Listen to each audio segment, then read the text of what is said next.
So, just in terms of where things are moving around social media or opportunities that it will provide in the future, the key aspect of the agreement from the Republican base, the Republican nationalist base here in the north, the demographic, is obviously the border poll, the referendum. That is the mechanism to achieve reunification through peaceful means, and all the debates that we have online, and more and more you're seeing people actually having discussions about it online, whether it's through interviews or podcasts, or even people just commenting on the issue.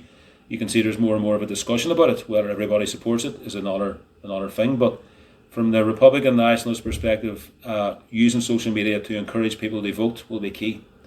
And not just vote in the referendum, but just to vote in elections in general, because the more people will be voting in successive elections in the next decade, whether it's for local government, whether it's for Assembly or Westminster, all of that creates the evidence base more and more. If more and more people are voting for Republican parties, not just Sinn Féin or SDLP, but other smaller parties as well, it's building the evidence base that there is a growing demand for reunification.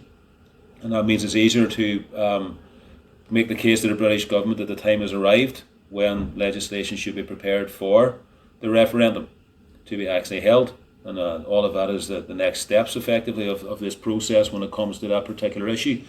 So social media will be absolutely key in encouraging people, both older and younger, to go out and vote. The voting age will be dropping to 16 in the next few years. So that will be a much younger cohort who are obviously more engaged with social media, and making the case to them that it's really, really important that they do vote because the opportunities United Ireland will create will be massive for them economically, politically and socially. So all of that has to be laid out.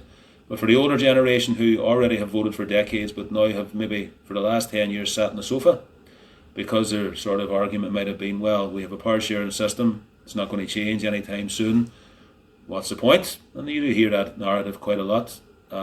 We have to put the point to people, it's not just about that. Power sharing is absolutely key in terms of building partnerships, but by making your voice known by casting your vote, you're actually creating the evidence base that the demand for reunification is growing. So there's more than one reason to go out and vote. That's what we're trying to tell people. And the key reason, medium and long term, is actually creating the evidence base and increasing the demand for the British government to start preparing legislation for reunification through the border poll to be held. So social media will be a massive opportunity in that sense, getting those messages across to both young and old, and by default then increasing the demand even more for the border poll to take place.